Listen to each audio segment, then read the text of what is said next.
کے سامنے جنتیں مانگتے ہیں. جب ہم وہ چیزیں دیکھتے ہیں تو ہمارے اندر وہ نظر نہ ہمیں قرآن میں جو جہنمی جو جس قسم کے بیان کیے نہ ہم اتنے برے ہیں اور نہ اتنے اچھے ہیں کہ جو اللہ نے اہل جنت کی صفات بیان کی ہیں. فرض پڑھ لیں ہم, بڑی مشکل ہے. تہجد اگر پڑھ بھی لیں تو ایسا نہیں کہ یبیتون لربہم سجدا وقیاما, پوری راتیں سجدے میں گزریں اللہ سے مانگتے ہوئے, ایسا بھی نہیں ہے. تو ہم کہاں جائیں گے؟ ہمارے لیے کون سی قوم ہے جس کی ہم, اور جو پچھلی امتوں کو جن کو اللہ نے ہلاک کیا, قوم عاد قوم سمود جو نافرمان تھی, وہ بڑے برے لوگ تھے. اتنے برے ہم نہیں ہیں الحمدللہ. اور جو پیغمبر کے ماننے والے جو کامیاب ہوئے صحابہ کرام, وہ بڑے نیک لوگ تھے. ویسے بھی نہیں ہیں ہم. تو ہمارے پر جو مثال فٹ بیٹھتی ہے نا قرآن میں, وہ بنی اسرائیل کی ہے. ایمان بھی لا رہے ہیں, ساتھ ساتھ گڑبڑے بھی چل رہی ہیں. ٹھیک ہے نا. بنی اسرائیل اللہ پر ایمان لائے, تورات پر ایمان لائے. جب موسیٰ علیہ السلام نے تورات لا کے دی اس پر عمل کرو, تو کچھ احکام بڑے مشکل تھے. کہنے لگے اے موسیٰ یہ نہیں چلے گا بھائی, یہ بہت مشکل ہو گیا. الحمدللہ نحمده ونصلي على رسوله الكريم. اما بعد فاعوذ بالله من الشيطان الرجيم. بسم الله الرحمن الرحيم. ان الله لا يغفر ان يشرك به ويغفر ما دون ذلك لمن يشاء ومن يشرك بالله فقد افترى اثما عظيما. سورہ نساء کی آیت نمبر 48. پچھلے درس میں آیت نمبر 47 پر بیان مکمل ہوا تھا, جس میں اصحاب السبت کا واقعہ.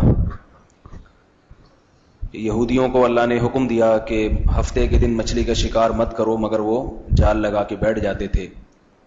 اس پر اللہ کا عذاب آیا, بہت سو کو سور اور بندر بنا دیا گیا. اللہ تعالیٰ تنبیہ فرما رہے ہیں کہ اس سے پہلے کہ تم پر کوئی ایسا عذاب آئے, تم اللہ کی طرف رجوع کرو. اور اہل کتاب کو خصوصیت سے حکم دیا جا رہا ہے کہ تم اللہ پر ایمان لاؤ. لیکن اس میں خطاب اگرچہ اہل کتاب کو ہے, یہود و نصارہ کو ہے, مگر اہل اسلام کے لیے عبرت کا بہت بڑا ذخیرہ موجود ہے اس آیت میں. بنی اسرائیل اللہ پر ایمان رکھتے تھے, مگر انہوں نے اللہ کی نافرمانی کی. دیکھیے اس دور میں کافر بھی بہت بڑی تعداد میں موجود تھے, مگر کہیں نہیں ملتا کہ ان کافروں پر کوئی عذاب آیا ہو. بنی اسرائیل جو پیغمبروں پر ایمان رکھتے تھے داؤد علیہ السلام کے دور میں, انہیں اللہ نے ایک حکم دیا کہ مچھلی کا شکار مت کرنا. انہوں نے شکار کیا اور بندر بنا دیے گئے اور سور بنا دیے گئے. حالانکہ یہ ایک گناہ تھا, یہ کفر یا شرک نہیں تھا. اس دور میں جو کافر تھے, جو موسیٰ علیہ السلام پر ایمان نہیں رکھتے تھے یا پیغمبروں پر ایمان نہیں رکھتے تھے, وہ بڑے درجے کے مجرم تھے. کیونکہ کفر سے بڑا کوئی جرم نہیں ہے, کوئی گناہ نہیں ہے. ایک مومن اگر ایمان قبول کرنے کے بعد جرم کرتا ہے, کبیرہ گناہ کا ارتکاب کرتا ہے, اور ایک کافر جو ایمان قبول ہی نہیں کرتا, پوری امت کا اتفاق ہے کہ یہ کافر بڑا گناہ گار ہے اور یہ مسلمان چھوٹے درجے کا گناہ گار ہے. کیونکہ کفر یہ بغاوت ہے, بغاوت. تو اب سوال پیدا ہوتا ہے کہ بنی اسرائیل نے اللہ پر ایمان, اللہ کے رسول پر ایمان, ایک جرم کیا انہوں نے کہ مچھلی کے دن کا شکار کیا, فوراً سزا ملی, سور اور بندر بنا دیے گئے. لیکن اس سے بڑے جرائم اس وقت بھی دنیا میں ہو رہے تھے جو غیر مسلم کرتے تھے. انہیں نہ بندر بنایا گیا اور نہ سور بنایا گیا. اس سے ہی پتہ چلتا ہے کہ اہل ایمان کو دنیا میں جلد سزا ملتی ہے, اور ان کے لیے اللہ کے قوانین کچھ اور ہیں, اور کافروں کے لیے اللہ کے قوانین کچھ اور ہیں.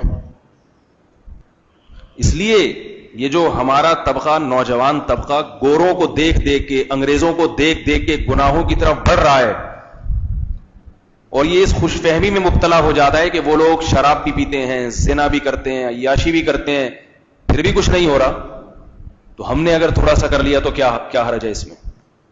یاد رکھو تمہارے تھوڑے پر بھی ٹھکائی ہو سکتی ہے, تمہارے تھوڑے پر بھی زندگی کی برکت ختم ہو سکتی ہے. گورا اگر حرام کمائے گا, پیسہ حرام کمائے گا, وہ ترقی کرتا چلا جائے گا. مسلمان اگر حرام کمائے گا تو اللہ اس کے مال میں برکت نہیں دیں گے. بنی اسرائیل ایک ایسی قوم ہے جس کا مطالعہ کرنے سے ہمیں بہت ساری اللہ نے ان کے واقعات میں ہمارے لیے عبرت کی باتیں بہت رکھی ہیں. قرآن مجید کی عادت ہے کہ قرآن یا تو بہت بڑے گناہ گاروں کا ذکر کرتا ہے جیسے کہ کافر، یا بالکل نیک مسلمانوں کا ذکر کرتا ہے جیسے کہ صحابہ. درمیانے طبقہ قرآن میں نہیں ہے. قرآن جب برے لوگوں کی صفات بیان کرتا ہے تو آپ دیکھیں سورہ قلم میں اللہ نے بیان کیا عُتُلٍ بَعْدَ ذَلِكَ زَنِيمٍ أَن كَانَ ذَا مَالٍ وَبَنِينَ إِذَا تُتْلَى عَلَيْهِ آيَاتُنَا قَالَ أَسَاطِيرُ الْأَوَّلِينَ. برے لوگوں کا اللہ جب ذکر کرتے ہیں نا قرآن میں کہ برے کیسے ہوتے ہیں، ان کی صفات کہ ان پر جب ہماری آیات تلاوت کی جاتی ہیں تو مذاق اڑاتے ہیں، کہتے ہیں پرانے لوگوں کے پرانے افسانے ہیں، تکبر کرتے ہیں. یہ برے لوگوں کے واقعات ہیں. کنجوس ہوتے ہیں اور خرچ نہیں کرتے، بلکہ جو خرچ کر رہا ہے اس کو بھی بیوقوف سمجھتے ہیں. اَنُطْعِمُ مَن لَّوْ يَشَاءُ اللَّهُ أَطْعَمَا. قرآن کہتا ہے جب نیک لوگ اللہ کی راہ میں اور غریبوں اور مساکین پہ خرچ کرتے ہیں، ان کو کھلاتے ہیں، تو ان کو اعتراض ہوتا ہے کہ بھئی تم ایسی قوم کو کیوں کھلا رہے ہو کہ جن کو اللہ نے خود غریب بنایا ہے؟ اگر اللہ کی مخلوق پہ اتنا رحم ہے تو اللہ خود کیوں نہیں کھلا دیتا ان کو؟ تو اتنا بڑا اعتراض ہے کہ نہ تو خود نیکی کر رہے ہو اور جو کر رہا ہے اس کا مذاق اڑا رہے ہو، اس پہ اعتراضات کر رہے ہو. تو قرآن مجید میں جب ہم گناہگاروں کی باتیں سنتے ہیں، پڑھتے ہیں، تو ہمیں امید ہونے لگتی ہے کہ اتنے برے کم از کم ہم، بول لو بھائی، نہیں. ہم کنجوس تو ہو سکتے ہیں مگر ایسا تو نہیں کہ کوئی نیکی کر رہا ہے تو اس کو بھی ہم کہیں کہ غلط کر رہا ہے. بہت اللہ نے کافروں کی جو صفات بیان کی نا ایسے ہیں، پیغمبروں کو قتل کرنا اور اس طرح کی چیزیں. تو جب ہم قرآن مجید میں جہنمیوں کی صفات کا مطالعہ کرتے ہیں اور پڑھتے ہیں، اَرَأَيْتَ الَّذِي يُكَذِّبُ بِالدِّينِ، اے محمد صلی اللہ علیہ وسلم ہم آپ کو اس شخص کے بارے میں بتائیں جو قیامت کے دن کا انکار کرتا ہے. فَذَلِكَ الَّذِي يَدُعُّ الْيَتِيمَ، یہ یتیم کو دھکے دیتا ہے، جو معاشرے میں کمزور نظر آئے نا اس پہ ظلم کرتا ہے. وَلَا يَحُضُّ عَلَىٰ طَعَامِ الْمِسْكِينِ، لوگوں کو، مسکینوں کو کھانا کھلانے کی ترغیب نہیں دیتا. خود تو کیا کر، ترغیب پہ تو پیسے خرچ نہیں ہوتے نا، خود کھلانا تو دور کی بات، ترغیب پہ پیسے خرچ نہیں ہوتے، وہ بھی نہیں کر سکتا یہ. وَلَا يَحُضُّ عَلَىٰ طَعَامِ الْمِسْكِينِ، نماز اگر پڑھتا ہے فَوَيْلٌ لِّلْمُصَلِّينَ الَّذِينَ هُمْ عَنْ صَلَاتِهِمْ سَاهُونَ الَّذِينَ هُمْ يُرَاءُونَ. اگر نماز پڑھتا بھی ہے تو خالص کسی کو دکھانے کے لیے، اگر کوئی دیکھنے والا نہ ہو تو نماز بھی نہیں پڑھے گا. تو ہم سوچتے ہیں کہ ہم اتنے برے تو نہیں ہیں، جو پڑھنے والے ہیں کوئی دیکھے نہ دیکھے پڑھ لیتے ہیں. وہ الگ بات ہے، بعض دفعہ نماز میں دکھلاوا پیدا ہو سکتا ہے، لیکن ریاکاری کا جو ہمارا معیار ہے اتنا اونچا نہیں ہے کہ خالصتاً دکھانے کے لیے پڑھیں. ایک ہوتا ہے عبادت کسی کو دکھانے کے لیے کرنا، ایک ہوتا ہے کرنا اللہ کے لیے مگر اس میں تھوڑا سا دکھلاوا شامل ہو جائے. یہ دونوں قسم کی ریا میں فرق ہے. ریا کسے کہتے ہیں؟ دکھلانے کو، دکھاوا کرنا. تو مسلمان کی جو عبادت ہے وہ ہوتی اللہ کے لیے ہے مگر تھوڑا سا شو بازی کا عنصر اس میں شامل ہو جاتا ہے. اور جو منافق تھے، پکے کافر جو منافق نبی کے دور میں، ان کی عبادت ہوتی ہی دکھانے کے لیے تھی. اب جیسے کوئی قربانی کر رہا ہے، کر تو اللہ کے لیے رہا ہے، تھوڑا سا محلے پڑوس کے سامنے شو بازی کہ میں جب بچڑا لایا ہوں پبلک بولے گی بھائی بڑا پیسہ ہے اس کے پاس، 20 لاکھ کا جانور لایا، بھی غریب نہیں ہے. تو بعض لوگ جو ہے نا وہ جو شرعی یعنی حدود سے واقف نہیں ہوتے، ہر شخص کو ریاکار کہہ دیتے ہیں، ہر شخص کو ریاکار. تو علماء کہتے ہیں کہ ریا کسی عبادت میں شامل ہونا ایک الگ چیز ہے اور خالصتاً ریا کی بنیاد پہ کوئی کام کرنا ایک الگ چیز ہے. کس ریا کی بنیاد پہ جب کوئی کام کریں گے تو وہ مردود ہے، بالکل بھی قبول نہیں ہے. لیکن کام اللہ کے لیے کیا اور اس میں دکھلاوا شامل ہو گیا تو وہ مکمل عمل مردود نہیں ہوگا، عمل قبول ہوگا لیکن جتنا شو بازی اس میں آئی ہے اتنا عمل ضائع ہوگا. تو خیر اللہ نے بڑے بڑے کافروں کا ذکر کیا قرآن مجید میں، تو ہم دیکھتے ہیں بھائی ہم تو ایسے نہیں ہیں. تو اس سے ہمیں یہ خوش فہمی ہونے لگتی ہے کہ ہم جنتی ہیں. لیکن اللہ جو اہل جنت کے اوصاف بیان کرتے ہیں وہ بھی ہمارے اندر نہیں ہے. بھی انہوں نے جیسے تلاوت کی وَعِبَادُ الرَّحْمَنِ الَّذِينَ يَمْشُونَ عَلَى الْأَرْضِ هَوْنًا, رحمان کے بندے وہ ہیں جو زمین پر تواضع کے ساتھ چلتے ہیں. انہیں یہ پتا ہے کہ یہ میری زمین نہیں ہے اور یہ جو کچھ میرے جسم میں طاقت ہے یہ اللہ کی طرف سے بھیک ملی ہوئی ہے, تو میں اتراؤں کیوں, تکبر کیوں کروں میں. یعنی ایک ایک جسم کی ایک ایک ادا سے تواضع اور انکساری جھلک رہی ہوتی ہے. عباد الرحمن الذین یمشون علی الارض ہونا واذا خاطبهم الجاہلون قالوا سلاما, جاہل لوگوں سے بحث مباحثہ نہیں کرتے, وقت برباد نہیں کرتے. جو آدمی جاہلوں سے بحث کرتا ہے نا, یہ اس کی علامت ہے اسے شو مارنے کا شوق ہے, کیونکہ اسے پتا ہے کہ سامنے والے نے ماننا نہیں ہے, مگر میں دلائل کی دنیا میں اپنا تھوڑا سا بحث میں حاوی آ جاؤں گا. تو کیا کرنا ہے بحث میں حاوی آ کے. کل مجھ سے کسی نے ایک مسئلہ پوچھا کہ ایک صاحب مسجد حرام میں ہیں اور وہ مسجد حرام میں امام کے پیچھے نماز نہیں پڑھتے, اپنی الگ نماز پڑھتے ہیں. یعنی میری ان سے بہت بحث ہوئی مگر ان کو سمجھ میں نہیں آ رہا, تو مفتی صاحب آپ کچھ بتائیے. میں نے کہا میرے پاس ایسے فالتو لوگوں کے لیے فالتو باتوں کا ٹائم نہیں ہے. جس آدمی کو حرم جیسی مقدس جگہ میں بھی جماعت کی نماز کی توفیق نہیں مل رہی اور امام حرم جیسی مقدس شخصیت کے پیچھے بھی نماز کی توفیق نہیں مل رہی, وہ یہ سمجھ رہا ہے کہ جتنے لاکھوں حاجی اور جتنے عمرہ کرنے والے لاکھوں کروڑوں لوگ ہیں وہ سارے بیوقوف ہیں, میں جنت میں جاؤں گا, یہ سارے کیا کہاں جائیں گے.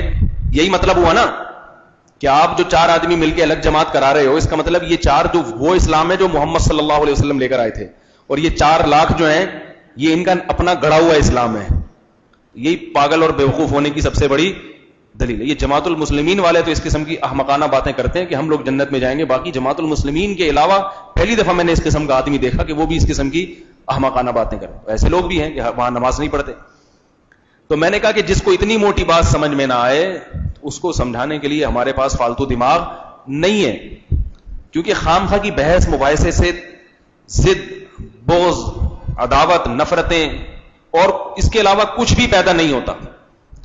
تو اللہ نے قرآن میں کیا فرمایا, وَإِذَا خَاطَبَهُمُ الْجَاهِلُونَ قَالُوا سَلَامًا وَالَّذِينَ يَبِيتُونَ لِرَبِّهِمْ سُجَّدًا وَقِيَامًا, یہ وہ لوگ ہیں جن کی راتیں سجدوں اور قیام میں گزرتی ہیں. اب آہستہ آہستہ ہم لوگ جو ہے نا جنتیوں کی فہرست سے نکلتے جا رہے ہیں, ٹھیک ہے نا. چلو ممکن ہے کسی میں تواضع ہو, اگلے سٹیپ پہ آگے مار کھا جائے گا وہ کہ بھئی جاہلوں کے منہ نہیں لگتے. آفس میں تو آپ نے دیکھو صبح شام بیکار قسم کی باتیں ہوتی رہتی ہیں, وقت ضائع کرنے میں مزہ بہت آتا ہے ہم لوگوں کو, اور اس سے نفرتوں کے علاوہ کچھ بھی حاصل نہیں ہوتا. اور پھر یبیتون لربہم سجدا وقیاما والذین یقولون ربنا اصرف عنا عذاب جہنم ان عذابها کان غراما. فرمایا راتوں کو جو یہ اٹھ کے ہمارے سامنے روتے ہیں, اس لیے نہیں کہ کسی نے ان کو وظیفہ بتایا ہوا ہے کہ یہ کام کر لو رات کو اٹھ کے تو پھر شادی ہو جائے گی یا امتحان میں پاس ہو جاؤ گے یا یہ فلاں جادو جو تمہارے گھر میں ہوا ہوا یہ ٹل جائے گا, یہ نہیں, یا یہ کہ جاب لگ جائے گی نا. ان کو جو سب سے زیادہ فکر ستاتی ہے, سب سے زیادہ فکر کہ آخرت میں میرا بنے گا کیا, میں جہنمی ہوں یا جنتی. تو اللہ نے 5 نمازیں فرض کی ہیں, وہ تو پڑھتے ہی ہیں, لیکن جس آدمی کو امتحان میں پاس ہونے کی فکر ہوتی ہے وہ بقدر ضرورت تیاری نہیں کرتا, اسے ڈر لگا رہتا ہے کہ ایسا نہ ہو کہ امتحان میں اس کے علاوہ کوئی اور سوال آ جائے. آپ نے دیکھا ہوگا جو پڑھنے والے طلبہ ہوتے ہیں ترقی والے, وہ پوری تیاری کر کے بھی امتحانی پرچہ آنے سے پہلے کانپتے رہتے ہیں کہ پتہ نہیں کیا آئے گا, پتہ نہیں کیا آئے گا سوال میں, حالانکہ پوری کتاب رٹ لی ہے, یاد کر لی ہے, پھر بھی فکر ہے. جب تک وہ امتحان ایگزامینیشن ہال سے نکلتے نہیں ہیں ان کے سر پہ ایک پہاڑ جیسا بوجھ ہوتا ہے. جو پڑھنے والے طلبہ ہیں دیکھیں ہوں گے مارکیٹ میں آج کل ایسے طلبہ بہت ہی کم ملتے ہیں, شارٹ چل رہے ہیں, لیکن ہیں چند ایک ہوتے ہیں ہر گلی محلے میں, ایک آدھ ہوتا ہے جس کو پڑھ لکھ کے بڑا آدمی بننے کا شوق ہوتا ہے. آج کل بڑا آدمی بننے کا تو شوق ہے مگر پڑھ لکھ کے نہیں, ویسے, کیونکہ اس کو پتا ہے ویسے بھی بن جاؤں گا میں, اس کو پتا ہے کہ ویسے بھی بن جاتے ہیں, تو اس لیے وہ پڑھنا لکھنا چھوڑ دیا لوگوں نے. لیکن بعض جگہ ایسی ہیں جہاں پڑھے لکھے بغیر بڑا آدمی بن نہیں سکتے, جہاں تعلیم کا, پنجاب میں دیکھا ہے کہ وہاں بورڈ جو ہے پنجاب کا بہت سختی ہے, وہاں پہ ایسے نقل نہیں ہوتی, تو ان میں پنجاب والوں میں ذرا تعلیم کا ریشو پڑھنے کا جو وہ ہے وہ زیادہ ہے, ان کو پتا ہے کہ اس کے بغیر پاس نہیں ہوتے. کراچی میں آپ کو پتا ہے کہ جو پڑھے گا وہ بیوقوف سمجھا جاتا ہے, ایک جو ممتحن ہے نا وہ خود لا کے رکھ دیتے ہیں کتابیں سامنے کے.